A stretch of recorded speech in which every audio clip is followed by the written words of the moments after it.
TV Sumba. Est-ce que ce rapport qui a toutes les raisons de faire polémique aujourd'hui, parce que les gens sont divisés sur l'analyse de ce rapport-là, qui indique que peut-être qu'on a utilisé les éléments d'appréciation des entreprises publiques pour les coller aux entreprises privées, les entreprises privées pour le public, et que ce n'est pas les mêmes outils qu'on devrait utiliser. Je ne comprends pas le débat. Nous avons des entreprises publiques pour lesquelles un certain nombre de circulaires, de réformes du ministère des Finances ont été faites, parmi lesquelles des compteurs de performance. Oui. Qui dit compteur de performance dit performance. Les entreprises doivent être performantes parce que ces entreprises utilisent les fonds publics. Et les fonds publics nous appartiennent à tous. Ils doivent être alloués de manière efficace. Et je suis un peu perplexe sur le débat. Alors, la Chambre des comptes a été mise en place dans l'arsenal des instruments de notre Constitution, et parmi lesquels les instruments d'évaluation des politiques économiques, etc. Donc, si la Chambre des comptes, qui est l'émanation, qui est un peu celle qu'on trouve en France, émet un avis, on doit pouvoir non pas discuter sur le fait qu'elle est analysée avec des éléments qui sont peut-être pas forcément ce qu'on trouve dans les entreprises finalement complètes, mais de s'assurer, parce que l'une des problématiques dans notre pays, c'est toujours la personnalisation du débat qui empêche de regarder de manière objective ce qui se passe. Que dit la Chambre des comptes? La Chambre des comptes nous informe, a eu des éléments, plusieurs éléments qu'ils ont analysés, dit que les entreprises du portefeuille de l'État, pour lesquelles l'État du Cameroun, en participation directe ou en participation croisée, donc indirecte, ces entreprises ont eu un total investissement de près de 1900 milliards de francs CFA. Et qu'aujourd'hui, ces entreprises ont reversé comme dividende à l'État du Cameroun à peu près, je crois, 55 milliards de francs. Alors, donc, ça fait un rendement de 2%, moins de 3%. Donc la question mérite d'être posée quant à la performance de ces entreprises, définir quels sont les outils de performance qu'on doit regarder, qu'on doit apprécier, et puis surtout s'assurer donc une fois qu'on a défini les critères de performance, ceci s'applique de manière objective et efficace à les entreprises pour que nous puissions avoir des finances publiques qui soient saines. Parce qu'en fin de compte, c'est de s'assurer que le trésor public reçoit effectivement des sommes suffisantes. Quand vous avez injecté dans le trésor public 55 milliards de francs de dividendes, et quand vous analysez ces 55 milliards, et qu'on vous dit, la même Chambre des comptes, c'est pas moi, je ne suis pas travaillé sur le dossier, la même Chambre des comptes vous dit que sur les 55 milliards, 2 entreprises seulement, c'est-à-dire la SNH, dont on peut aussi discuter les résultats, Danny Claude, qui vient d'être présenté là avec une chute du résultat d'exploitation d'un peu plus de 40%, mais avec des résultats financiers un résultat financier qui est bon, de ce que j'ai lu très rapidement. Donc vous avez la SNH et la BEAC. La BEAC, au terme de la participation de l'État du Cameroun, comme tous les États de la zone CEMAC, la BEAC leur reverse des dividendes. Ces deux entreprises, ces deux reversements de dividendes constituent 70% de l'enveloppe des dividendes, à peu près 21 milliards pour la SNH et 20 milliards de francs pour la BEAC. Donc, le chiffre est là, il est clair, l'interrogateur, nous pouvons tous discuter ici, mais nous avons des problèmes qui se posent au niveau de la performance de nos entreprises publiques. Et on ne peut pas faire l'économie d'en discuter, mais d'en discuter de manière objective, sans que ça ne touche les dirigeants précisément de ces entreprises. C'est un gros débat sur les dirigeants. J'ai vu un gros débat, et d'ailleurs, Danny Claude a sorti un article, je pense, dans la semaine, à ce propos, sur le cas de la Sonamine, je crois. De la Sonatrel, je crois. Parce que le problème n'est pas les hommes qui les dirigent, le problème c'est la politique nationale, la vision que nous avons de notre économie, la vision que nous avons du financement de notre pays, du financement de nos infrastructures, du financement du développement, de la lutte contre la pauvreté. La lutte contre la pauvreté, je voudrais rappeler que 40%, chiffre de l'Institut national de la statistique, 40% de notre population vit avec moins de 1000 francs CFA par jour. moins de 1000 francs CFA par jour, ce qui fait moins de 30 000 francs par mois. 40% de notre population. Donc toutes les politiques que nous avons, tous les débats que nous avons doivent être orientés vers le bien-être de nos populations. Et pour cela, il faut qu'il y ait des outils de gestion, des entreprises performantes, un budget efficace, un budget qui est orienté vers la productivité, parce que si nous faisions bien, ça se saurait. Il y a des secteurs où ça se passe bien. Nous pouvons aller, je pense, par exemple, ce que le ministre des Finances lui-même dit souvent, que nous pouvons faire mieux. Et on doit faire mieux parce que le potentiel économique du Cameroun est tel que nous n'avons pas envie à beaucoup de pays sur la planète. Les dons que Dieu, pour interpeller Libye Lebel, donc Dieu qui aime bien la parole de Dieu, ce que Dieu, et Dieu nous demandera qu'avons-nous fait des talents, qu'avons-nous fait des richesses qu'il a mis à notre disposition. D'accord. Comment aborder donc la question des comptes de performance lorsque vous voulez la détacher des hommes qui dirigent ces entreprises? Est-ce que c'est possible de lire ces comptes de performance sans s'appuyer sur les profils et des carrières des gens qui dirigent ces entreprises? Merci, M. Zé. Vous savez, moi j'ai pris l'habitude, lorsqu'il y a des questions dans le débat public, et surtout lorsque ces questions sont d'abord débattues dans les réseaux sociaux, de toute manière, de souvent aller au fond des choses pour comprendre exactement les termes, n'est-ce pas, du débat, parce que très souvent lorsque le débat prend une tournure, je dirais, publique dans les réseaux sociaux, il est parfois déformé, il est parfois dévoyé, et de telle sorte qu'on perd même les thèmes de quoi on parle, parce que chacun, vous savez, les réseaux sociaux, chacun vient débattre, chacun vient mettre la bouche. Alors par exemple, dans le rapport de la Cour des comptes, moi je suis allé le lire, et ce que j'ai d'abord compris, c'est qu'il y a une exploitation, je dirais, populiste, et même de politique politicienne de ces rapports, parce que la Cour des comptes se borne à dire que compare deux situations. La Cour des comptes dit l'État a injecté tel montant, je prends 1900 milliards, et il en a récolté en termes de bénéfices que 50. Si l'État avait mis la même somme, avait placé la même somme sur le marché financier à 6%, il aurait gagné 150 millions. Voilà ce que la Cour des comptes dit. 150 milliards, autant pour moi. Sur les 2000 milliards. Voilà ce que la Cour des comptes dit. Elle ne dit pas que les 2% sont insuffisants, c'est dû à tous les problèmes, comme les gens sont en train de le faire. Dans le rapport, ce qui est dit, c'est que la Cour des comptes dit simplement, donne l'information à l'État, que sur les 2000 milliards, si tu les avais placés en obligation ou en bon de trésor ou au lieu de les injecter dans les entreprises dont le fonctionnement est questionnable. Voilà ce que la Cour des comptes dit. Et ça, c'est un autre débat. Alors, mais de manière plus générale, la problématique qui est posée est celle de la performance des entreprises publiques.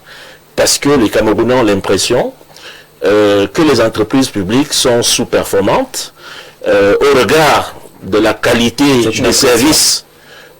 Oui, enfin, permettez-moi d'utiliser le mot impression. Je n'ai pas dit que l'impression est fausse. Mais j'ai dit les Camerounais ont une impression que la plupart, ou en tout cas la quasi-totalité de nos entreprises publiques ne performent pas au niveau des attentes ou des standards qui sont attendus, que ce soit en termes de qualité de service, que ce soit en termes de profitabilité économique et financière, que ce soit même en termes de compétitivité par rapport à d'autres entreprises. Et naturellement, face à cette situation, certains donnent des explications. Certains essaient de dire que ça ne marche pas parce que X ou Y raison. Et parmi les raisons évoquées, il y a effectivement dans le profil des dirigeants. Mais j'ai envie de dire, le profil des dirigeants est effectivement un facteur fondamental dans tout type d'entreprise, qu'elle soit publique ou privée. Ce n'est pas une problématique spécifique à l'entreprise publique.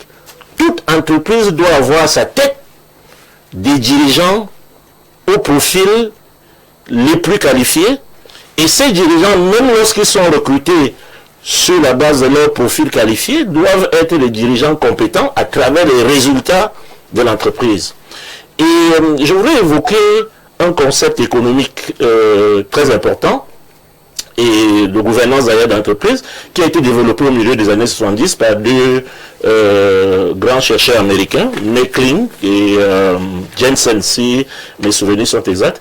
Ils ont développé le concept de ce qu'on appelle la relation d'agence ou le contrat d'agence ou la théorie d'agence. Voilà, elle a plusieurs variantes, on l'appelle. La relation d'agence ou la théorie d'agence décrit la situation où quelqu'un, ça peut être l'État, ça peut être un groupe d'actionnaires, un actionnaire individuel, un groupe d'actionnaires privés, confie une tâche, la direction d'une entreprise à une autre personne pour atteindre les missions qu'il lui donne. Et Jensen et Meckling disent que toutes les entreprises qui ne sont pas gérées par leurs propriétaires sont dans cette situation. C'est-à-dire que, pour ne pas nous perdre, nous sommes dans le cadre des sociétés publiques, ces sociétés appartiennent à l'État. Mais l'État les confie à des Camerounais, ou à des dirigeants, qui ne sont pas l'État. Et donc, dans le conflit d'agence, le propriétaire, ce qu'on appelle en management le principal, confie donc l'entreprise à un agent. La théorie d'agence vise à permettre aux propriétaires de mettre en place tous les mécanismes de gouvernance, tous les mécanismes d'incitation pour s'assurer que l'agent à qui on confie une entreprise ne fait pas des choses en dehors des intérêts du propriétaire. Et c'est ça toute la question. Est-ce que l'État, en confiant des entreprises à des Camerounais, qualifiés ou pas qualifiés, parce que la problématique n'est pas là. Nous allons voir que, et nous le savons, c'est une évidence, qu'il y a des chefs d'entreprise très qualifiés qui ont fait des bêtises, passez-moi l'expression, qui ont détourné, qui ont fait... Le problème n'était pas leur profil, le problème était la gouvernance.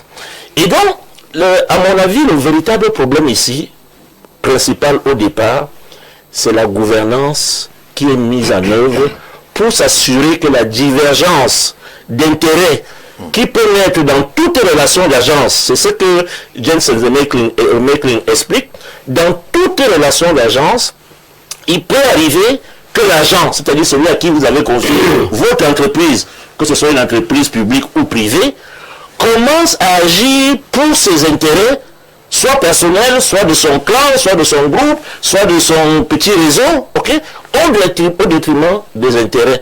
Qu'est-ce que vous mettez en place? Vous devez donc mettre en place un certain nombre de mécanismes. Et ces mécanismes sont connus. Naturellement, d'abord, la manière de recruter ces personnes. Il faut s'assurer qu'on recrute des gens. Et deuxièmement, les mécanismes d'incitation. Il faut s'assurer, c'est pour ça que vous voyez dans la plupart des grandes entreprises, le dirigeant a une partie de sa rémunération liée aux résultats de l'entreprise. Est-ce que c'est toujours le cas de nos entreprises? Et vous avez également un certain nombre même d'institutions pour ce qui concerne l'État, que l'État met en place pour s'assurer que, comme il y a une asymétrie d'information, c'est-à-dire que l'agent, le directeur général d'une entreprise, a toujours de plus et de meilleures informations et attend avant l'État, comment je fais pour réduire cette asymétrie d'information? On oblige le directeur général à publier les états financiers de manière régulière, on met le contrôle supérieur de l'État, on met la Cour des comptes, toutes ces institutions sont là pour réduire la symétrie de l'information et dire à l'État, à des moments spécifiques, que ça ne va pas ou ça ne va pas. Et qu'est-ce que l'État fait après ça? Quel est le problème? Je voudrais chuter, monsieur, si vous permettez. J'ai donc fait une tribune cette semaine, en réaction d'ailleurs à une sortie de madame, du professeur Biolay, qui voulait lier la performance d'un directeur général à son ancien statut de préfet. Il disait justement, voilà. Parlant de... Voilà. Alors moi je suis un ancien préfet, oui. Il semblait dire qu'on ne peut pas partir de préfet à directeur. Oui, voilà. Et moi j'ai voulu clarifier ça, parce que c'était... À mon avis, c'était très mal expliqué et très mal dit. Parce que, en réalité, nous aujourd'hui, moi, ce qui me concerne, comme vous le savez, vous connaissez ma carrière, j'ai travaillé, et aujourd'hui, j'accompagne les entreprises dans le recrutement des hauts dirigeants. Dans les hautes fonctions, on ne cherche pas à savoir si tu étais préfet ou sous-préfet, si tu étais proviseur de lycée. La fiche de description pour recruter un dirigeant, ce qu'on recherche, ce sont les compétences et les aptitudes ou les capacités à être un dirigeant d'entreprise.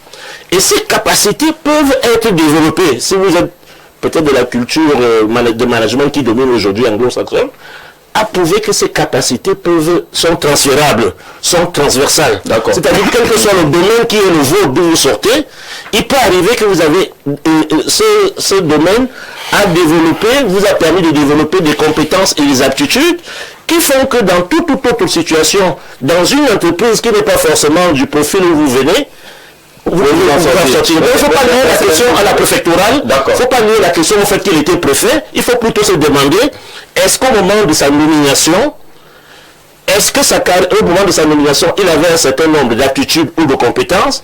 Est-ce que sa carrière ou sa fonction de préfet et sa formation d'administrateur civil lui a permis de développer des compétences qui lui permettraient de diriger telle ou telle entreprise? Voilà la vraie problématique du professeur Viviane Odabiwola, poussé d'ailleurs le directeur général de Sonatrel et son entreprise à rendre public des comptes et des chiffres qui viennent de ce côté-là. Accueillons sur cette question Valère Bossala. Docteur, bonjour et bienvenue. Bonjour Monsieur Jean-Jacques, bonjour à vos millions de téléspectateurs et téléauditeurs.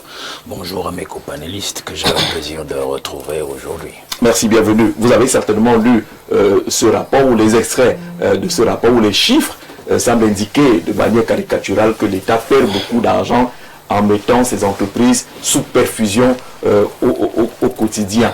À qui la faute? C'est la question qui est posée. Non, mais vous avez dit à qui la faute, mais nous savons à qui revient cette faute. C'est celui qui les désigne. C'est celui qui les désigne. Parce qu'il faut dire que le Cameroun a d'excellents textes. Il en a très peu qui rivalisent avec le Cameroun dans le façonnement, même l'élaboration des textes, c'est-à-dire la légistique, qu'elle soit administrative ou qu'elle soit purement légale ou législative, en disant ça comme ça. Donc, nous avons d'excellents textes. Le véritable problème que nous avons dans tout le Cameroun, c'est le système. C'est le système. Alors, comme nous restons dans cet élément particulier que sont les entreprises, je vais prendre un ou deux éléments seulement. Dans la loi de 2017, je crois qu'elle a été revue en 2019, avec un texte d'application. Il y a un article, ça m'échappe, dans la dizaine en montant, qui justement dit que, après les 9 ans, puisque un directeur général est nommé pour 3 ans renouvelables 2 fois, après les 9 ans, tout acte qu'il pose au-delà de cette période légale est nul et de nul effet. J'ai pris cet élément. La plupart des DG qui sont en fonction au-delà de 9 ans, les actes qu'ils posent aujourd'hui sont nuls et de nul effet. Je pense que ceux qui nous regardent peuvent aller vérifier la disposition exacte. Oui, on va voir avec eux. Ils sont très vaillants dans notre interaction, je crois qu'ils vont nous la ramener. Si je pars donc de là, je vous pose donc la question, c'est une question rhétorique. Comment celui qui les désigne peut admettre qu'il reste au-delà de la période de 9 ans, sachant que tous les actes qu'ils poseront seront nuls, seront questionnables. Et quand vous dites acte nul, on parle donc de la finance, puisqu'une entreprise, c'est d'abord l'argent. C'est d'abord l'argent. Il dépense au nom de l'entreprise, c'est-à-dire en achat, en recrutement, ainsi de suite. Et là, je vais confronter deux logiques. La logique politique, ou le sens politique, c'est-à-dire de celui qui dirige. Celui qui se dit, j'ai besoin de M. Jean-Jacques Zé à ce poste-là, au-delà des 9 ans. Mais il y a quand même des mécanismes, même administratifs et politiques, pour que M. Jean-Jacques Zé reste là. Vous pouvez démissionner. Au bout de le jour où les 9 ans arrivent, et puis on vous demande encore à 17 heures. Aussi simple que ça. Vous comprenez ce que je dis? Puisque le président a besoin de vous, à plus de 9 ans, et que la loi dit au-delà des 9 ans, au soir des 9 ans, à la pendule de l'heure juste, tout ce que vous poserez comme acte vous engage vous-même personnellement et non plus l'entreprise. Et vous, tout ce que vous posez comme acte devient préjudiciable pour l'entreprise et pour le peuple auquel appartient cette entreprise. Donc, vous voyez que la logique politique a une prégnance sur la logique légale, la logique institutionnelle, républicaine. Voilà le véritable souci. Si j'ai posé cela, je rentre donc dans le subconscient du politique. Parce que le subconscient du politique, c'est-à-dire de celui qui les maintient là. Moi, je ne veux pas laisser qu'on fasse entendre que non, c'est les collaborateurs. Non, celui qui les laisse là, c'est le président de la République. Son subconscient est donc lequel? C'est celui, justement, de maintenir ses collaborateurs dans une mentalité, dans une logique de soumission permanente. D'être tenu en laisse. Qu'attendez-vous d'un monsieur qui a déjà fini ses 9 ans à la tête d'une entreprise et qui justement sait que tout ce qu'on vient de dire là, que tout ce qu'il pose comme acte est illégal, vous lui ferez faire, vous d'en haut, à la présidence, à la primature, tout ce que vous voulez. Parce que lui, il veut rester. Et au Cameroun, c'est qu'on n'a pas la mentalité de la démission. La preuve, c'est que si le chef lui-même ne démissionne pas malgré l'âge, malgré les brouhahas depuis 2018 jusqu'à aujourd'hui, c'est pas eux qui vont démissionner. Et quand donc vous avez posé des actes illégaux depuis les 9 ans, c'est-à-dire arrivés, depuis que vous avez passé vos 9 ans, ils sont arrivés à échéance, tous ces actes sont illégaux, ça veut dire quoi? Quand vous amenez à la Cour des comptes, la Cour des comptes vous épingle. On peut même vous amener au TCS, vous dire que mais vous aviez la possibilité de quitter l'entreprise, mais vous êtes resté à la tête. Vous allez continuer à diriger, rembourser à l'État, prison. Parce que c'est des détournements et tout ce que vous pouvez imaginer, faute de gestion et tout ce que vous pouvez imaginer. Les institutions vont se départager les responsabilités, vous comprenez? Donc voilà des gens donc, qui sont tenus. Et à la fin, on se retrouve donc à gruger les caisses de l'État. Parce qu'on a eu quand même un chef d'entreprise. Je crois que c'était... Marcel? Non, Ondondo, je crois, quelque chose comme ça. Je crois que... Oui, Fécom. Dans les minutes judiciaires, il disait, mais je n'ai pas pris cet argent-là pour me faire plaisir. Il y en a, je donnais aussi à. Tout le monde connaît à qui a. Oui. Il disait. Mais on lui a dit non, ce n'est pas écrit dans les textes de l'entreprise. Vous comprenez? Voilà donc un monsieur qui avait aussi qui était tenu en laisse. Et qui a pris l'argent de l'entreprise et l'a dépensé pour A. Vous voyez? C'est ça la grande logique, monsieur Jean-Jacques Zé. Pour dire qu'en fait, si les entreprises tombent, ce n'est pas parce que les dirigeants sont mauvais. Ce n'est pas parce que les textes sont mauvais. C'est parce que justement le système les amène justement à être mauvais. Ça veut dire que nous avons des dirigeants, des piètres dirigeants qui le sont artificiellement. Du fait de la volonté du système. Du fait de la volonté de celui qui les maintient là. La semaine dernière, nous parlons encore de la SNH. Vous voyez, par exemple, dans une entreprise, si demain vous vous retrouvez à vous questionner sur la SNH et que Biya n'est plus là, à qui vous allez endosser la responsabilité? C'est d'abord à Paul Biya et ensuite à celui qui dort chez lui, tranquillement, et qui laisse l'entreprise entre les mains d'une personne qui n'a pas l'acte qui lui permet de la diriger. Aussi simple que ça, vous comprenez? Mais cette personne est irresponsable aux yeux des Camerounais. Parce qu'il faut bien le dire, la personne qui gère actuellement la SNH matériellement. Parce que s'il faut questionner devant un tribunal, le tribunal criminel spécial, devant la Cour des comptes et ainsi de suite, c'est M. Moudiki qui est responsable. Parce que c'est lui qui a le décret. Depuis le 6 février 1993. D'accord. Donc voilà la logique dans laquelle nous citons cette entreprise, comme nous pouvons citer plusieurs autres, vous comprenez. Donc moi je dis, ne jetons pas la pierre aux chefs d'entreprise d'État.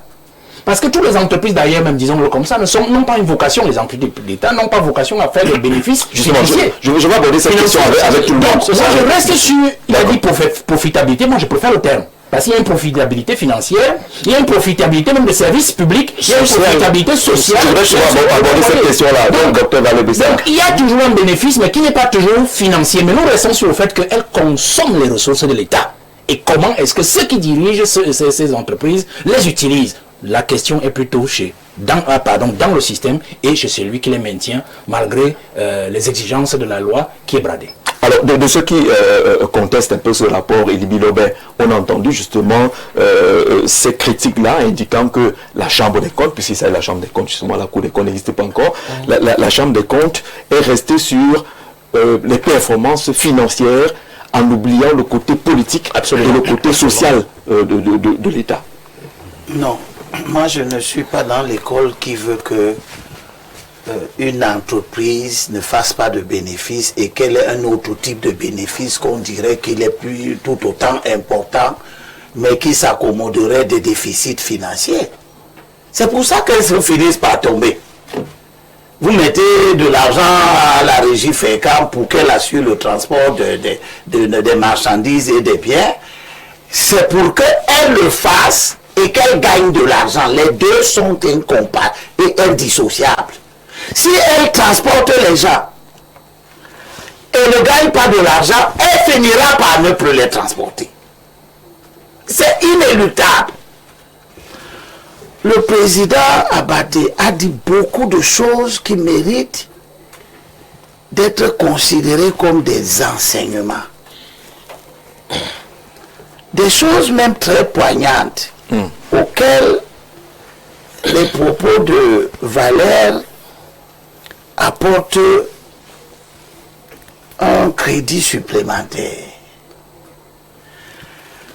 Mais tout ce que j'ai entendu me laisse à ma faim parce que j'ai comme l'impression qu'on n'est pas allé loin dans la notion du facteur humain. Expliquez-nous ça. Le président Abaté explique que le dirigeant peut performer ou ne pas performer, non pas seulement en fonction de ce qu'il est intrinsèquement, mais en fonction du contexte dans lequel il se trouve. Or, moi je dis que le contexte lui-même est le résultat du facteur humain. Ce sont les hommes qui créent ce contexte. C'est ce que Bessala dit au fond de sa pensée. C'est-à-dire que quand nous disons le système le transforme, il était bon au départ, il est bien qualifié, il a fait de bonnes études, etc. Mais le système là, ce sont les hommes. Et quand nous on parle du facteur humain, on ne prend pas seulement le facteur humain comme l'individu qui dirige. Ce facteur humain, c'est aussi tous les autres qui sont autour de lui qui peuvent compromettre sa direction. C'est ça le facteur humain, c'est quelque chose de plus large. Ça ne doit pas se réduire à l'individu stricto sensus. Et quand je parle du facteur humain, excusez-moi du peu, s'il vous plaît. Il y a quelque chose qu'on ne peut pas enlever là-dedans dans l'idée de facteur humain. Je reviens sur ce que Valère a évoqué. Pourquoi j'accepte d'être le dirigeant d'une entreprise dont personne ne m'a confié la responsabilité? Quel est cet état d'esprit? Je suis un cadre de l'entreprise, le patron de l'entreprise est en villégiature, le chef de l'État ne me donne pas un décret qui me qualifie pour diriger l'entreprise, mais j'usurpe et je me retrouve en train de diriger l'entreprise. Le facteur humain. Tu es quel type de personne? Tu ne sais pas que tu ne dois pas être là. Toi-même qui es là en train de diriger cette entreprise de manière informelle, tu ne sais pas que tu ne dois pas être là. Et je veux renforcer cette position avec ce que Valère disait tout à l'heure. Vous gardez la main sur l'article 70 évoqué par Valère, le directeur général, et s'il y a lieu, le directeur général adjoint sont nommés à la majorité des dieux et ainsi de suite. Mais l'article, l'alinéa important, dit ceci. Dans tous les cas, les mandats cumulés du directeur ne excèdent pas 9 ans. Les actes pris, alinéa 4, par le directeur général ou le directeur général adjoint au-delà de la durée prévue à l'alinéa 3 ci-dessus sont nuls et de nul effet. Donc il a dit la vérité. C'est clair, c'est écrit. Je pose donc la question. 70 alinéa 4. Vous savez, excusez-moi de ramener ça peut-être. Merci Alex Mban qui m'a rapidement ce lien. Voilà, à ma petite modeste personne. Quand j'étais conseiller municipal, en 2013-2018, le chef de l'État proroge les mandats. Oui. Moi, je suis contre la prorogation des mandats. J'estime que les raisons pour lesquelles il est en train de proroger les mandats ne sont pas pertinentes. Je démissionne. Je quitte cette affaire. Parce que le mandat est arrivé jusqu'à 2020. Le mandat est arrivé jusqu'à 2020. Oui. Qu'est-ce que vous voulez qu'on dise de tous ces opposants qui ergotent sur la gouvernance, mais qui tendent la main pour recevoir les bénéfices de la mauvaise gouvernance? Vous voulez parler de ceux qui sont élus, par exemple? Non, je veux parler de ceux qui ne démissionnent jamais et qui restent là, mais qui se plaignent malgré les problèmes. Ils disent que le chef de l'État a confisqué le calendrier électoral, il fait ceci, il fait cela. Mais l'argent sale que la mauvaise gouvernance vous donne, les indemnités de cession que vous continuez à toucher, vous qui n'aimez pas la prorogation, vous qui n'êtes pas d'accord, vous qui critiquez le chef de l'État, vous restez là. Parce que si tous ceux qui critiquent le chef de l'État partaient, peut-être se seraient-ils rendus compte qu'il y a quelque chose. Vous qui êtes à la SNH, en train d'accepter, moi, Elie Bilombe, je ne peux pas être un cadre de la SNH. Quelqu'un qui n'a pas le décret du chef de l'État me donne des ordres. J'accepte ça. Je refuse. Et il ne m'arrivera rien. Quelqu'un ne peut pas être... Personne ne va nommer directeur général de la SNH. Cette femme se retrouve en train de diriger la SNH. Et les gens qui sont ses collaborateurs d'hier, qui savent très bien qu'elle n'a pas un décret du chef de l'État qui devrait la mettre là. D'accord. Ils se plient à ses injonctions. Ils écoutent. Le facteur humain, c'est quel type de cadre ça? Vous êtes quel type de cadre d'une grande entreprise publique que quelqu'un est en train de diriger sans avoir la qualité? D'accord. Vous êtes quel type de cadre? Vous êtes des contributeurs à ce que nous sommes en train de dénoncer. Dans la question de à qui la faute, on a compris cette partie de la réponse là. Peut-être que. Donc je remets ça à l'infini. Quand je parle du facteur humain, j'insiste que les gens voient toute la dimension de ce que cela suppose. Parce que les gens acceptent des situations qui sont moralement inacceptables, intellectuellement intenables, mais ils les acceptent. Tu sais que tu as déjà fait 9 ans, non?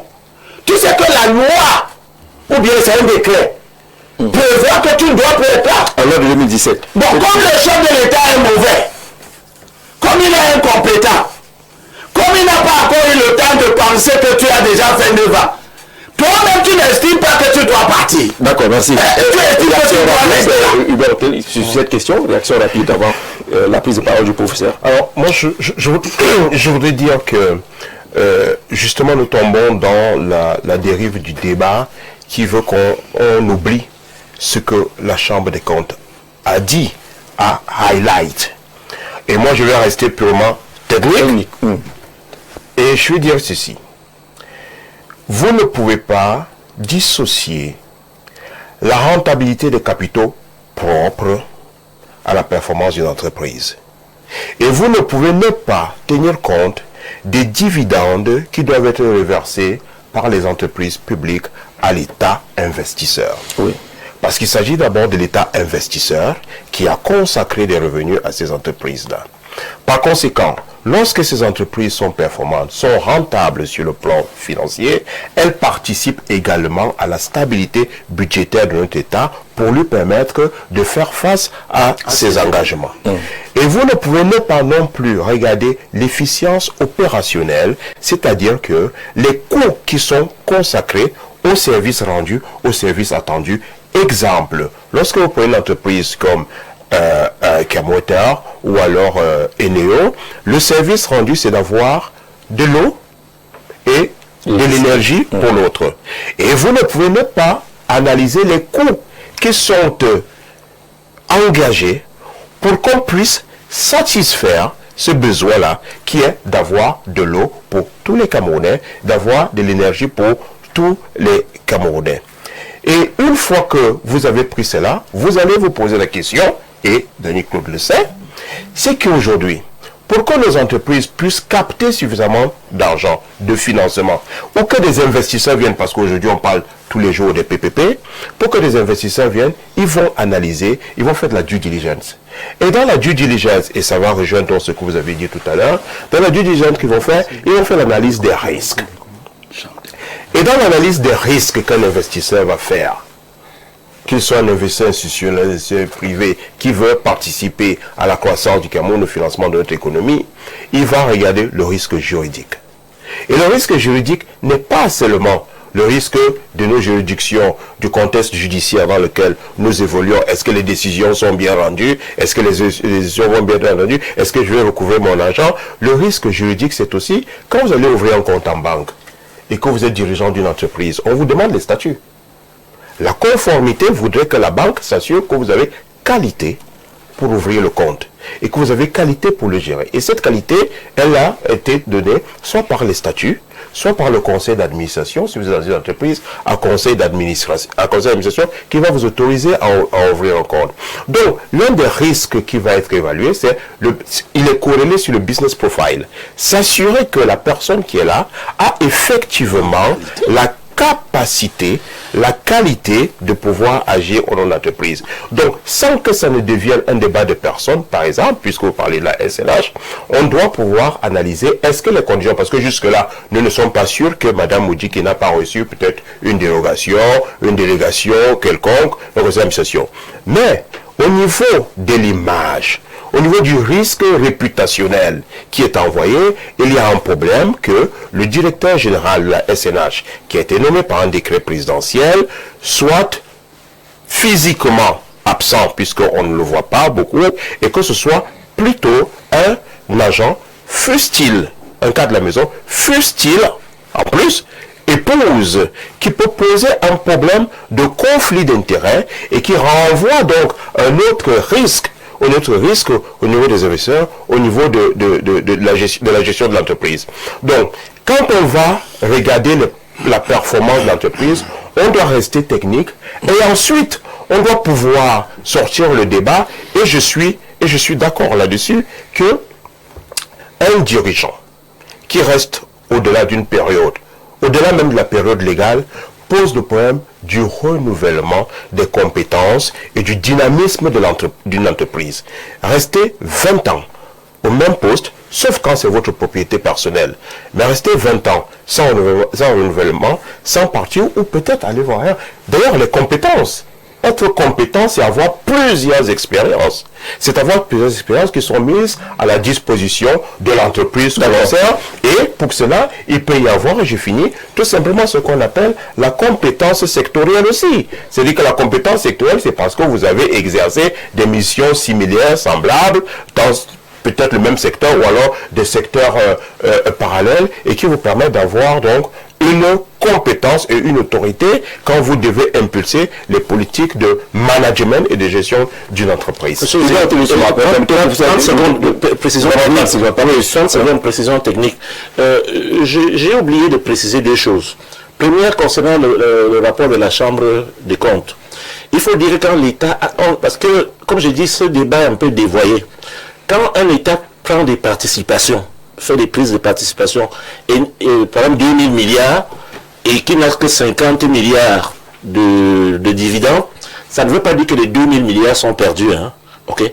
Parce que, en fait, un actionnaire gagne de deux manières, par les bénéfices et par les plus-values des extractions. Ça veut dire que si l'État, par exemple, qui a acheté la Société Générale, qui a repris la majorité des parts de la Société Générale, une banque qui est devenue aujourd'hui, par le contrôle, une banque contrôlée par l'État, l'État demain peut sortir du capital pour revendre, je ne sais pas combien et récupérer même le double de ce qu'il a investi. Donc, il faudra vraiment être nuancé dans ce débat. Les 2000 milliards. L'autre chose qui est importante que je voulais dire rapidement à Lindy Lobé et à Bessala qui m'ont compris, moi, si on m'a bien compris, un dirigeant ne devrait même pas faire, n'est pas obligatoirement obligé de faire, un dirigeant n'est pas obligé de faire 9 ans. Parce qu'il ne faut pas parler comme si il faut absolument que si tu es nommé, tu fasses les 9 ans. Dans ma logique, dans la logique du conflit, l'argent que j'ai dit, un dirigeant ne doit faire de 9 ans que s'il a été successivement performant.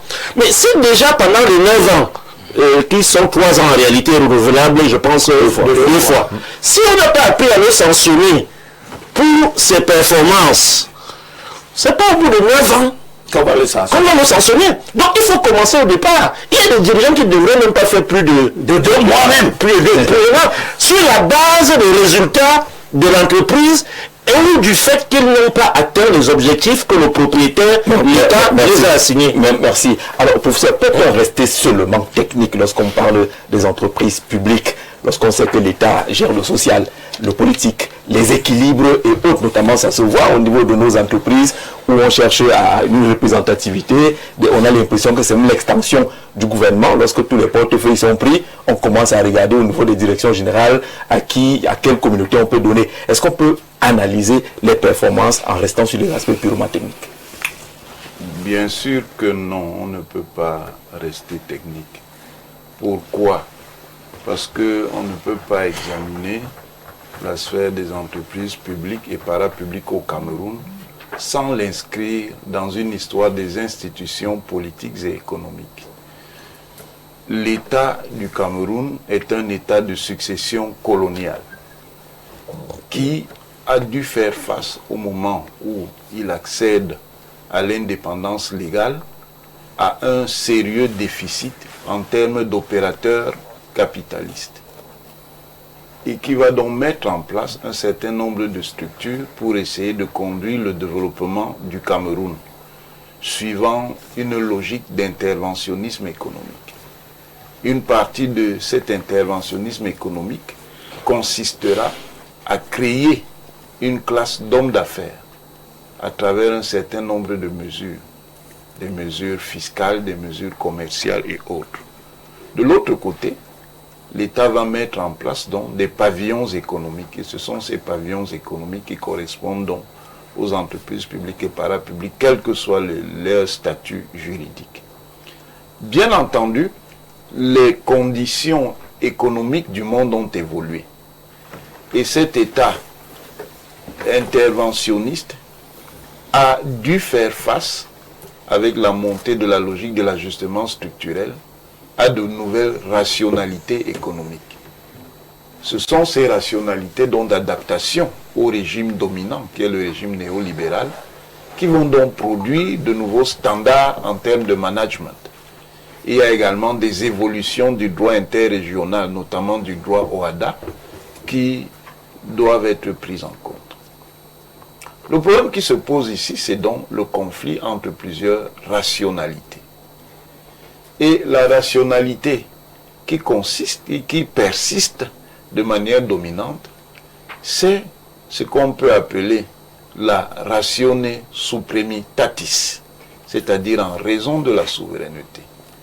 Parce que les juristes du président de la République vous font valoir que la Constitution permet au président de nommer aux emplois civils et militaires. Et dans ces emplois civils et militaires, il y a les emplois qui correspondent donc aux fonctions de président de conseil d'administration, de président directeur général, d'administrateur directeur général, de directeur général et de directeur général adjoint. Ça, c'est le régime ancien. Mais c'est un régime qui est légitimé par la Constitution. Je ne vous dis donc pas, puisqu'il y en a certains qui me querellent sur les questions, parce qu'ils ne comprennent pas grand-chose, sur les questions d'ordonnancement du droit. Est-ce qu'ils vont donc discuter que la loi constitutionnelle est au-dessus de tous les autres textes? Maintenant, de manière rationnelle, il faut faire évoluer les choses. Ça veut dire que la ratione supremitatis, en raison de la souveraineté, la rationalité de la souveraineté, doit évoluer pour mieux intégrer une autre rationalité. Ratione commoditas, c'est-à-dire la rationalité de la commodité et de l'utilité, qui précisément a conduit à mettre en place un certain nombre d'instruments normatifs pour s'assurer que ces entreprises publiques et parapubliques doivent évoluer. Et contrairement à ce que les gens peuvent penser, parce qu'ils regardent les choses de manière immédiate, tout ce débat et toute cette controverse, c'est le passage par lequel on va évoluer pour mettre en place un autre modèle de gestion des entreprises publiques et parapubliques. La société évolue aussi comme ça. C'est-à-dire que le débat n'émerge pas pour rien, quelles que soient les positions qu'on a dans ce débat. Ce débat-là, c'est ce qui va donc permettre de faire évoluer les choses. Soit donc pour adopter un régime modulable, où on essaie donc de concilier le pouvoir présidentiel de nommer à ces emplois civils de haute importance et les nécessités d'une gestion pertinente et performante des entreprises publiques. C'est-à-dire, s'il y a donc des conditions au niveau réglementaire et légal qui doivent permettre que l'on change le leadership des entreprises, on peut le faire à la fois en conformité avec ces textes et en conformité avec le pouvoir de nomination. D'ailleurs, en pratique, ça se fait déjà d'une certaine manière. Ça veut dire qu'à l'intérieur de l'entreprise, il y a une redistribution du pouvoir qui peut être donc à ce moment approuvé par le président de la République. C'est vers ce modèle-là qu'on va évoluer. Maintenant, une question a été posée sur les responsabilités qui pourraient être entraînées pour les dirigeants qui restent en place, même si les mandats sont dépassés. Non. Il y a un problème de parallélisme d'effort. Si quelqu'un a été nommé par un décret du président de la République, c'est un décret du président de la République qui doit l'enlever. Maintenant, il apprécie. Mais ceux qui sont partis n'ont pas attendu un décret. Attendez, je n'ai pas fini. Il apprécie, d'un point de vue moral, pas légal, l'opportunité pour lui de rester en place pour qu'il soit enlevé comme il a été nommé, ou s'il choisit de démissionner de ses fonctions. Mais si les actes qu'il pose au-delà de 9 ans, professeur, si les actes qu'il pose au-delà de ces 9 ans sont attaqués, si les actes sont attaqués, puisque l'article 70 si les actes sont attaqués, là-dessus, oui. Si les actes sont attaqués, on pose le problème de la supériorité des normes en question. Si c'était une autre loi simplement, il y aurait ce qu'on appelle un conflit des lois entre peut-être une loi générale, lex généraliste, et une loi spéciale. Et on dit souvent que la loi spéciale déroge à la loi générale. C'est ça. Sauf qu'ici, la loi en question, ce n'est pas une simple loi, c'est une disposition constitutionnelle.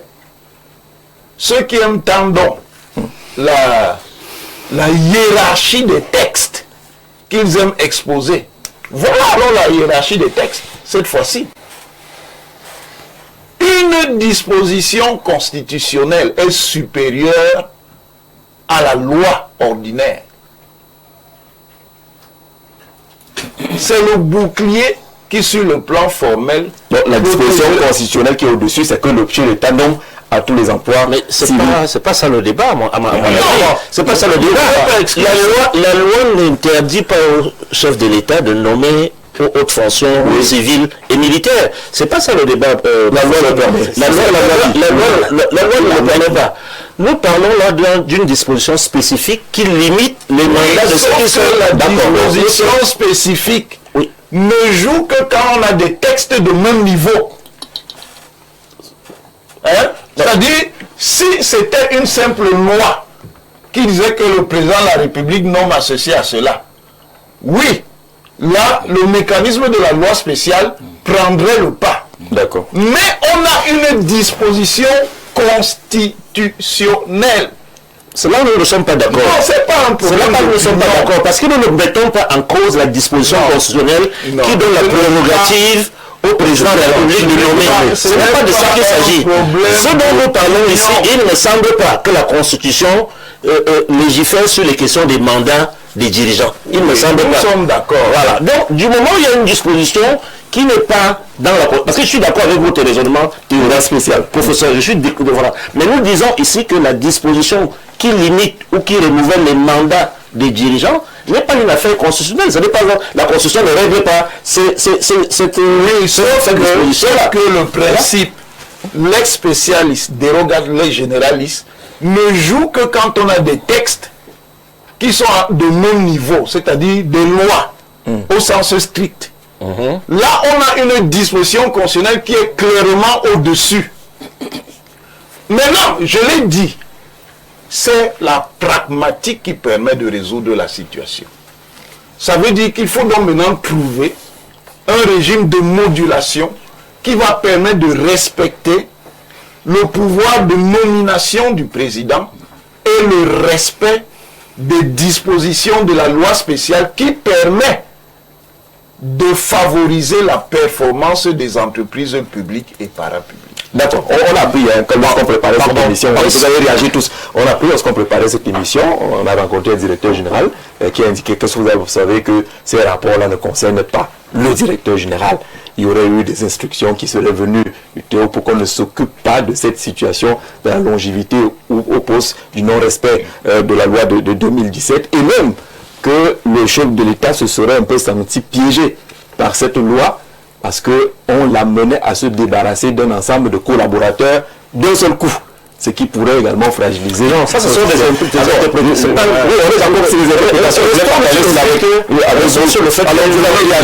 On va réagir aux préoccupations des téléspectateurs avant le dernier tour de table. Bonjour le panel, bon dimanche.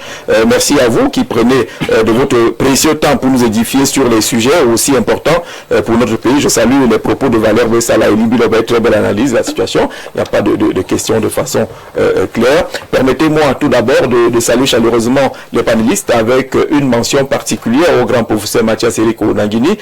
J'adresse également mes salutations distinguées à M. Libi Lobet de la part du fils du feu sous-préfet Martin Loko Motassi, décédé en fonction à la sous-préfecture de Folane.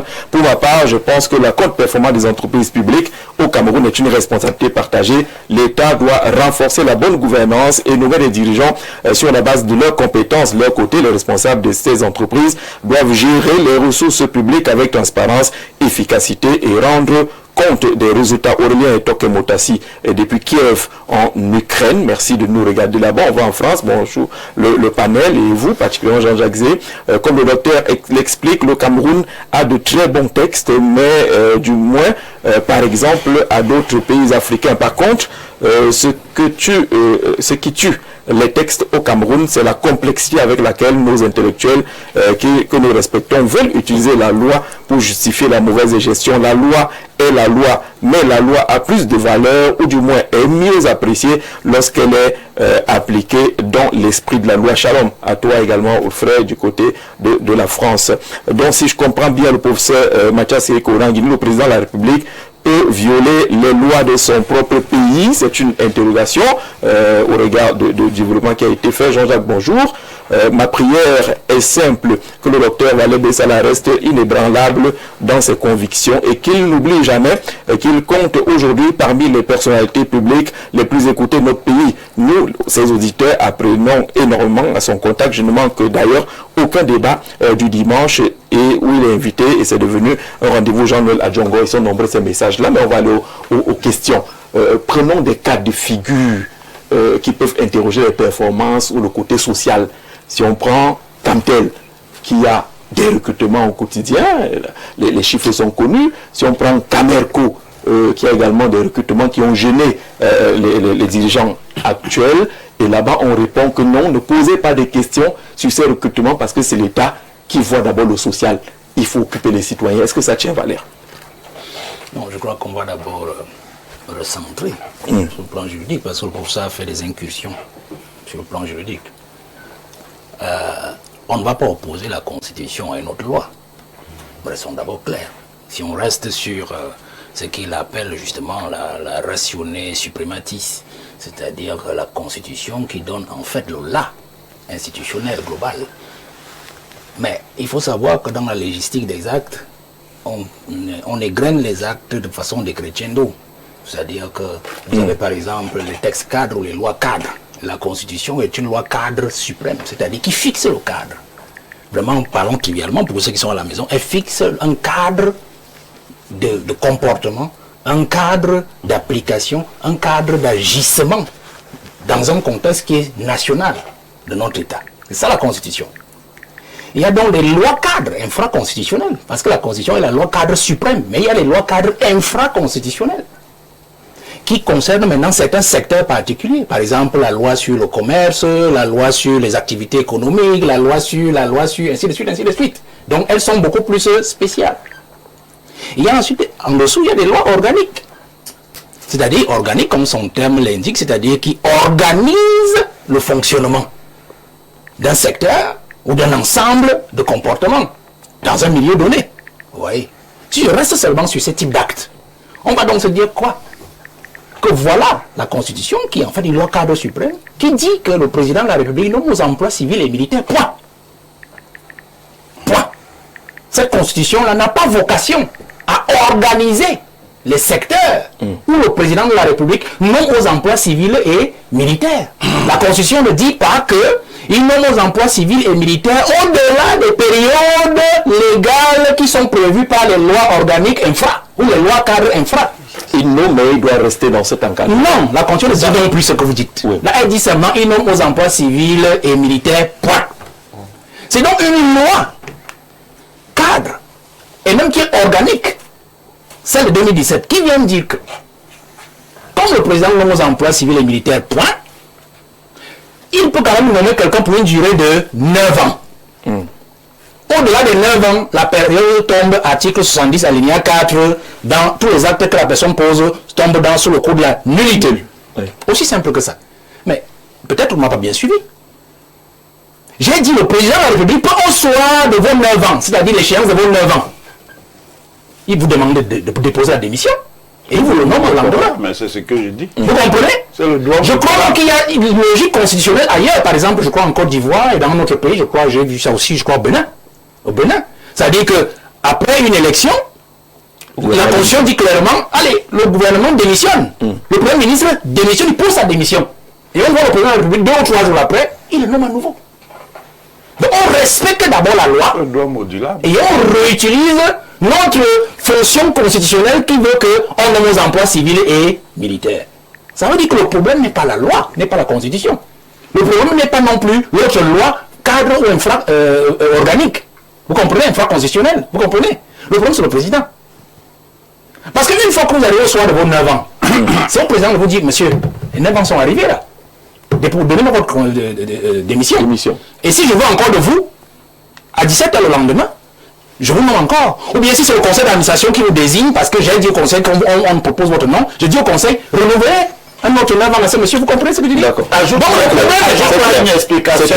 Pourquoi alors à supposer que le conseil n'a pas dit, le président ne s'est pas rendu compte, toi-même qui sais que tes 9 ans sont arrivés, pourquoi toi tu ne prends pas sur toi de ne pas participer à quelque chose qui sera irrégulière après? Je vous répondrai après. Je veux que tu me donnes ça. Parce que c'est là-dedans que je mets le facteur humain. Je vous répondrai après. Allez-y rapidement, Valère.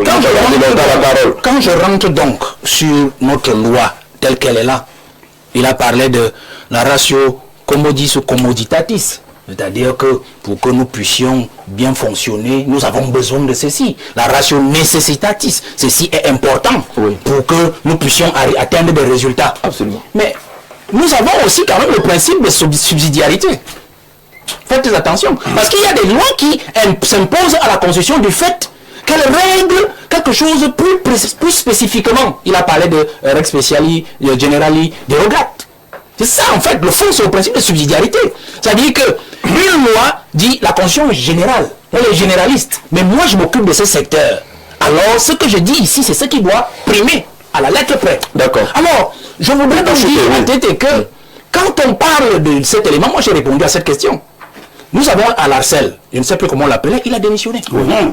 Il a démissionné. Ça, c'est le problème n'est pas, j'ai bien dit que le problème n'est pas les individus. Le problème, c'est le système qui les met dans une mare de nullité, dans une mare d'incompatibilité, dans une mare même d'incompétence, qui fait qu'ils finissent par déraper dans leur gestion et finissent par être tenus. D'accord. C'est clair.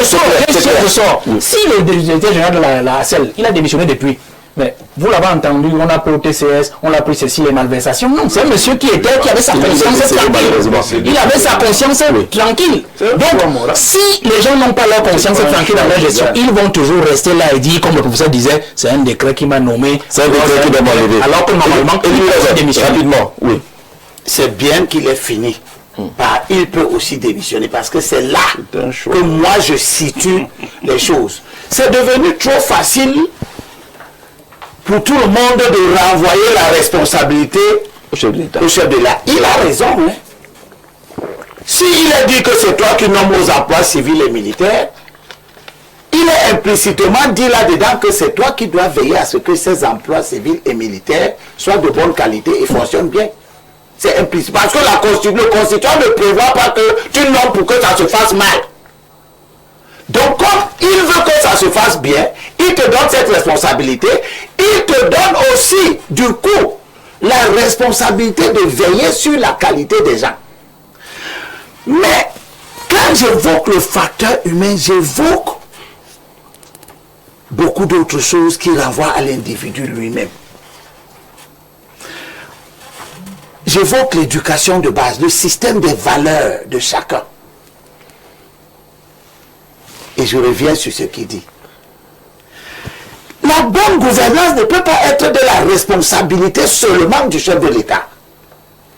Elle est aussi de la responsabilité de tous ceux qui ont été commis pour participer à la gouvernance.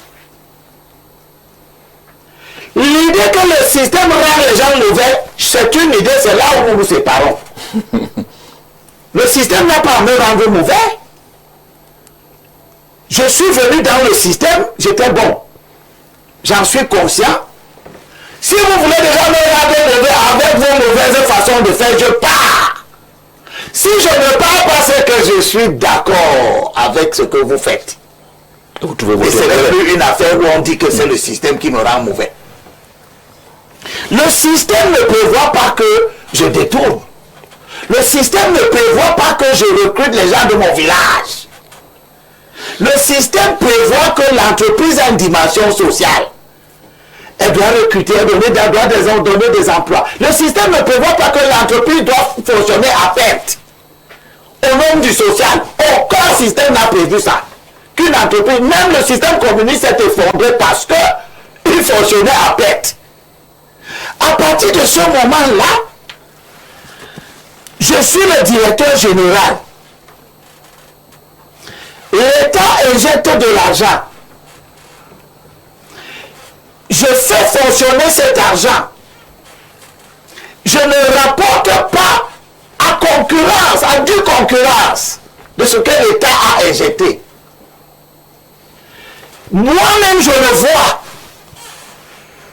Je sens que je ne suis pas en train de donner le résultat qui est attaché à l'investissement. Puis, je ne tire pas les conclusions logiques que et la morale et l'éducation m'auraient amené à tirer. Je me réfugie derrière des arguties du genre. Oui, je ne suis pas en train de faire les résultats, mais c'est le décret qui doit m'enlever. Bon, comme il y a 356 000 entreprises et que le chef d'État n'a pas encore vu mon cas, je reste donc en place. Tout en continuant à faire des mauvais résultats. C'est ça? D'accord. Le facteur humain, l'homme lui-même doit se dire que je ne suis pas en train de réussir. Vous savez, dans le procès Etondo-Ekoto, avec les Siam Siwe, au port, il a été dit, oui, nous avons pris de l'argent parce qu'on finançait le parti. Charles Dumba était secrétaire général du comité central. Il a répondu de l'extérieur, le parti ne vous a jamais demandé de prendre de l'argent dans les caisses des entreprises pour le financer. Qu'est-ce qui se passe? Il se passe que ces dirigeants n'ont jamais été capables de dire aux membres du parti qui venaient leur demander de l'argent que monsieur, ici c'est le port autonome de Douala. Ça ne finance pas le parti. Alors, les gens doivent être capables de faire face à leurs responsabilités. D'accord là-dessus. Ça fait deux réactions. Hubert d'abord, sur ces questions-là, lorsqu'on écoute les uns les autres, on a l'impression justement que nos entreprises publiques existent, mais n'ont pas l'obligation de résultat. Non, alors, vraiment, de ce qui ressort, c'est que le débat reste technique. La performance est technique. Et les éléments juridiques participent de la performance. La gouvernance d'entreprise, je suis parfaitement d'accord. La Constitution dit le président nomme aux emplois civils et militaires. Point.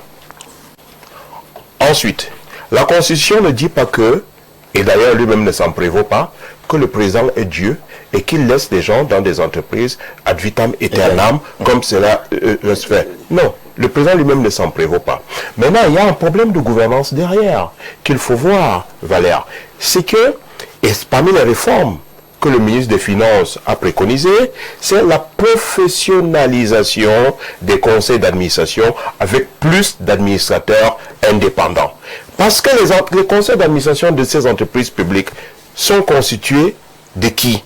Ce sont des administrateurs représentant la présidence, représentant de la primature, représentant le ministre. Et souvent, certains cumule même des conseils d'administration. Il est membre du conseil d'administration de 4, 5, 6 entreprises publiques. Il y en a qui sont présents du conseil d'administration de plusieurs entreprises également. Alors, à quel moment ces administrateurs attirent l'attention de l'État investisseur pour lui dire que ce directeur général, ce PCA, a atteint la limite de son mandat?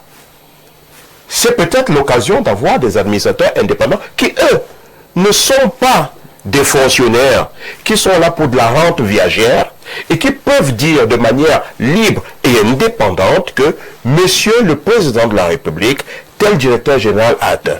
Et cela a une conséquence. Je vais prendre un exemple. La SNI dont on ne parle pas. Oui. La SNI est le bras séculaire d'État pour l'investissement, portefeuille de l'État. La SNI a fait l'objet dernièrement sur le plan technique, d'une fusion-absorption. Moi, je le dis comme ça, je le soutiens, une fusion-absorption depuis un peu plus de 2 ans.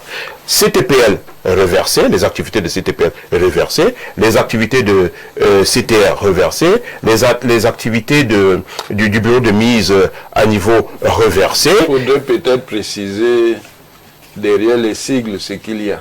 Ah, d'accord. Allez-y. Comité technique de réhabilitation, comité technique de liquidation et tout ça. La privatisation et liquidation des entreprises publiques, très bien, ont été reversés à la SNI. Mais dans le rapport également, la SNI n'a pas versé de dividendes à l'État du Cameroun depuis plus de 10 ans. La SNI n'a versé aucun dividende. Par contre, la SNI fait de l'assistance technique à l'État. Et l'assistance technique que la SNI fait à l'État, peut-être que c'est comme ça qu'ils comprennent cela, qu'à titre de compensation, puisque l'État ne paye pas cela ou ne rémunère pas cela, alors la SNI ne verse pas.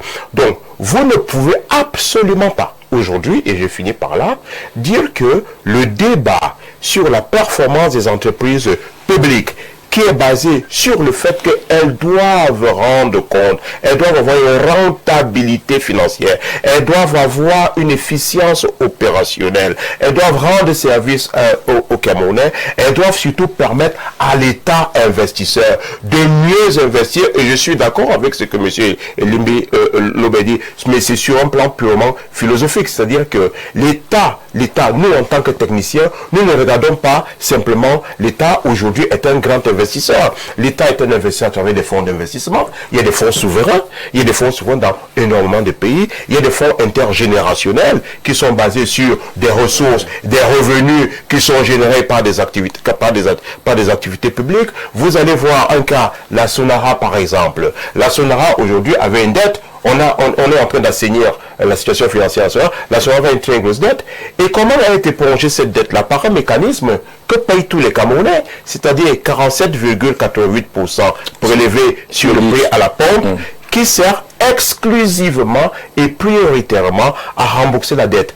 Dette restructurée, dette bancaire restructurée, on a aujourd'hui un remboursement d'un peu plus de 120 milliards de francs, dette des traders, et puis il y a aussi la dette fiscale. Cet argent est supporté par tous les Camerounais, et on ne peut pas dire que, parce que cette entreprise a à sa tête un directeur général nommé par le président de la République, il ne doit pas être performant et rendre compte et respecter la loi, alors que tous les Camerounais, 47,88% participent. Vous prenez la même chose. Alors, vraiment un peu un éclairage. Est-ce que c'est toi le technicien des finances avec Abaté? Il y a des entreprises qu'on crée pour qu'elles ne fassent pas de bénéfices. Voilà. Oui, actuellement. Avec des contributions publiques. Elie Lubin a raison de dire que la vocation, une des vocations principales d'une entreprise, c'est de gagner de l'argent.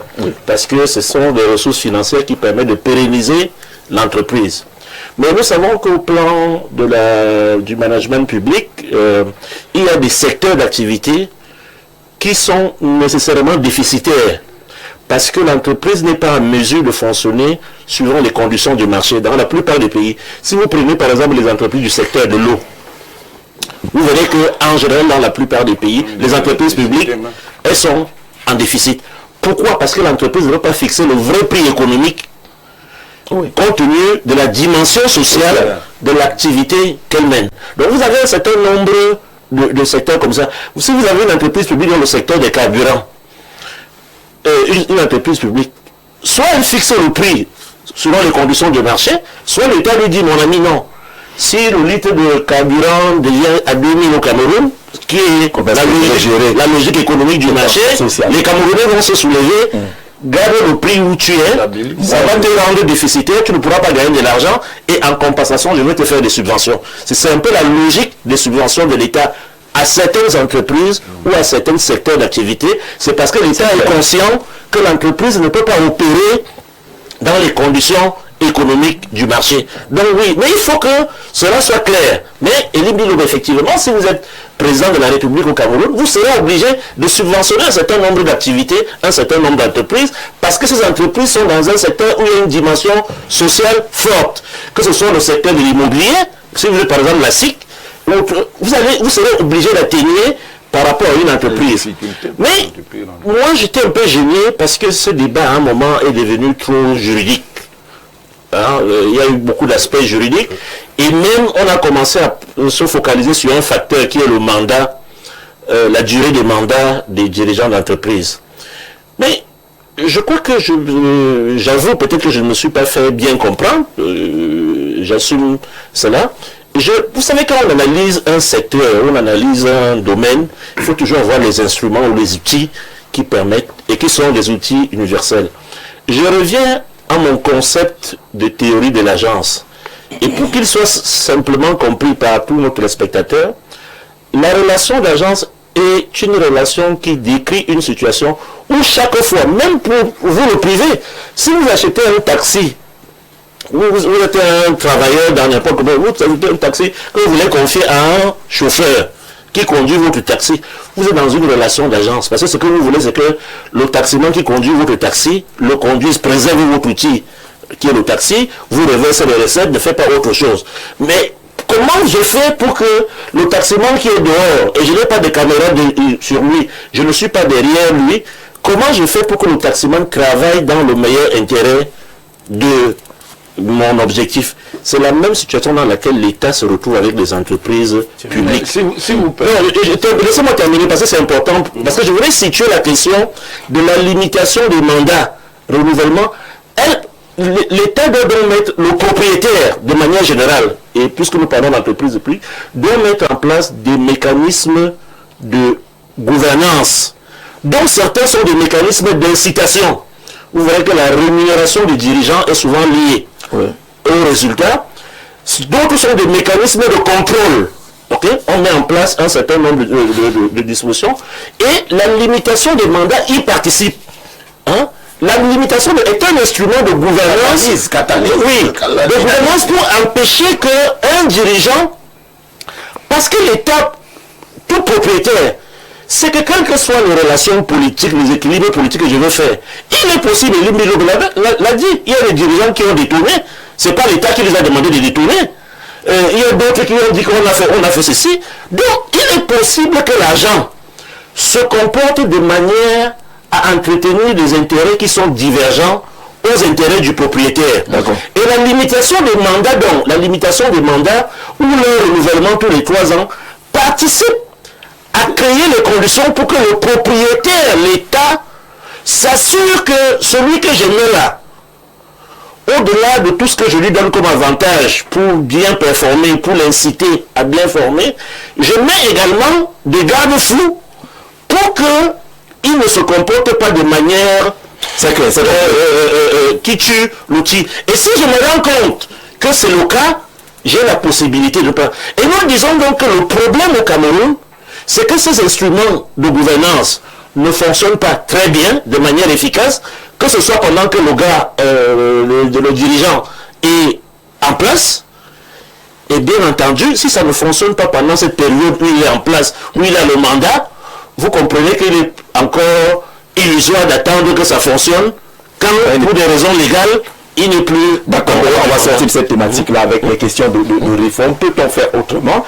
On a des entreprises comme SICAM, où il y a une dizaine de directeurs, les machines sont lourdes, les organigrammes sont touffus dans la plupart de ces entreprises d'État. Est-ce qu'il faut aller pour améliorer les performances jusqu'à regarder la structuration de ces entreprises? Et le profil, c'est ça le débat. Je sais que vous avez une réaction d'abord par rapport aux questions qui étaient abordées dans le professeur. Ce que M. Abaté, je suis largement d'accord avec lui, expose, c'est la théorie normative. Mais maintenant, la théorie normative rencontre selon les situations et selon les pays différents écosystèmes. Le problème qu'il y a dans notre écosystème est lié à sa structuration institutionnelle, où le pouvoir discrétionnaire est très important. Et ça crée donc les conflits entre la logique de la gouvernance et la logique du pouvoir discrétionnaire. Ce sont donc ces choses-là qu'il faut réduire. Il faut réduire ces conflits et mettre en place une norme qui va donc favoriser aussi bien la compétence que la performance. D'accord. On a terminé. Vous verrez qu'avec la prochaine thématique, on va laisser partir. Je veux juste apporter très peu de temps. Oui. Non, pour dire qu'en fait, vous avez parlé des réformes. Moi, je vais envoyer. Je pense que le président Abaté a dit quelque chose, mais la théorie d'agence a une limite particulière. C'est qu'elle reste essentiellement dans la fonction des ressources. C'est-à-dire la théorie des ressources dans la théorie de l'école des organisations. Là, maintenant, le Cameroun a un problème. C'est que dans le monde anglo-saxon que vous avez évoqué, ils sont davantage axés sur les stakeholders, c'est-à-dire la participation. C'est-à-dire que nous sommes dans un système où on privilégie encore le système de carrière. Vous voyez que dans une entreprise où vous êtes censé produire des résultats, on vous traite comme un fonctionnaire de tel ministère qui est là et qui attend sa retraite. C'est ça le véritable souci. Or, le Cameroun doit se porter, surtout s'agissant des entreprises d'État, dans le système de l'emploi, qui est saxon. C'est-à-dire qu'on vous recrute, il a dit, sur la base des skills, des compétences, de vos connaissances. Et on vous fixe un agenda, c'est-à-dire en termes de résultats, objectifs à atteindre, et avec des mesures d'évaluation à mi-parcours qui permettent de contrôler, effectivement, de savoir que vous êtes toujours dans la bonne boussole pour atteindre ces résultats. Et je crois que, moi je maintiens, pour dire à M. Limbike, le problème c'est notre système. Je me souviens, il y a plus de 15 ans, on nous avait dit, nous sommes déjà passés à la gare, la gestion axée sur les résultats. Que l'État lui-même, ça rime à la gestion axée sur les résultats. C'est-à-dire qu'on nomme désormais quelqu'un à la tête d'une entreprise sur la base des résultats qu'on attend de lui. Bon, moi je vais imaginer que les 9 ans là, on attend que pour les 9 ans, il atteint les résultats. On a dit qu'il peut même faire 1 an, il atteint les résultats, qu'on lui fixe encore d'autres résultats à atteindre. C'est le système lui-même qui a foulé au pied. C'est ce modèle de management. Donc on ne peut pas demander à ces gens-là de faire autrement. Moi je le répète comme cela. Donc je sors en disant que ce que nous faisons aujourd'hui, c'est un débat comme tous les autres. Mais posons-nous aussi des questions qui blessent, qui fâchent. Est-ce qu'il y a une loi qui limite les pouvoirs du président de la République? Parce que si le président n'était pas d'accord avec la loi de 2017, il y a la possibilité pour lui de saisir le Conseil constitutionnel pour dire que l'Assemblée nationale est en train d'adopter une loi qui dit, article 70, alinéa 4, que les gens que moi je nomme, au bout de 9 ans, si je ne renouvelle pas, tous les actes qui pourraient sont nuls. Il n'a jamais fait le Conseil constitutionnel. C'est lui qui a proposé la loi. Non, moi je reste sur le fait que l'Assemblée a adopté et qui n'était pas au courant. Vous comprenez? Donc il n'a jamais saisi le Conseil constitutionnel. Il a accepté lui-même de se soumettre à une loi cadre organique. C'est-à-dire qu'il dit que monsieur le président, au bout de 9 ans, le soir, quand son mandat est arrivé les 9 ans, vous pouvez encore le renouveler. Et la fin peut sortir pour dire que, souvenez-vous, parce que nous parlons de cette loi de 2017, mais les gens ont oublié. Madame Ondobi, vous l'avez soulevé aussi cela, en son temps, en 2020. En 2017, il était clairement écrit dans cette loi, le non-cumul de mandat comme président du conseil d'administration c'est-à-dire ministre ne peut pas être président du conseil d'administration. Nous avons dans cette république des directeurs généraux qui sont eux-mêmes encore présidents du conseil d'administration d'autres entreprises publiques. Est-ce que vous le savez, Limbi Lobé? Vous l'oubliez jamais, vous comprenez? La loi, elle l'avait dit clairement, pas de cumul. En 2019, qu'est-ce qu'ils ont fait? Ils ont fait sauter cette disposition. Ils ont renvoyé aux députés pour dire non, les ministres doivent redevenir président de conseil, ainsi de suite. Donc vous voyez que c'est un problème de système. D'accord, merci Valère. On sort de là. Peut-être qu'on est d'accord. Merci Maître Christian Tiban Bomo pour votre contribution. Vous dites à M. Onangini que la loi portant régime des entreprises et établissements publics a pour base les articles 26 et suivants de la Constitution, lesquels donnent mandat au Parlement de légiférer dans ce domaine. Ces lois font donc partie de ce qu'on appelle en droit le bloc de constitutionnalité? Parce que l'autre loi n'est pas dans la Constitution. L'article qui dit que le président nomme aux emplois civils militaires, c'est au ciel. Merci, professeur.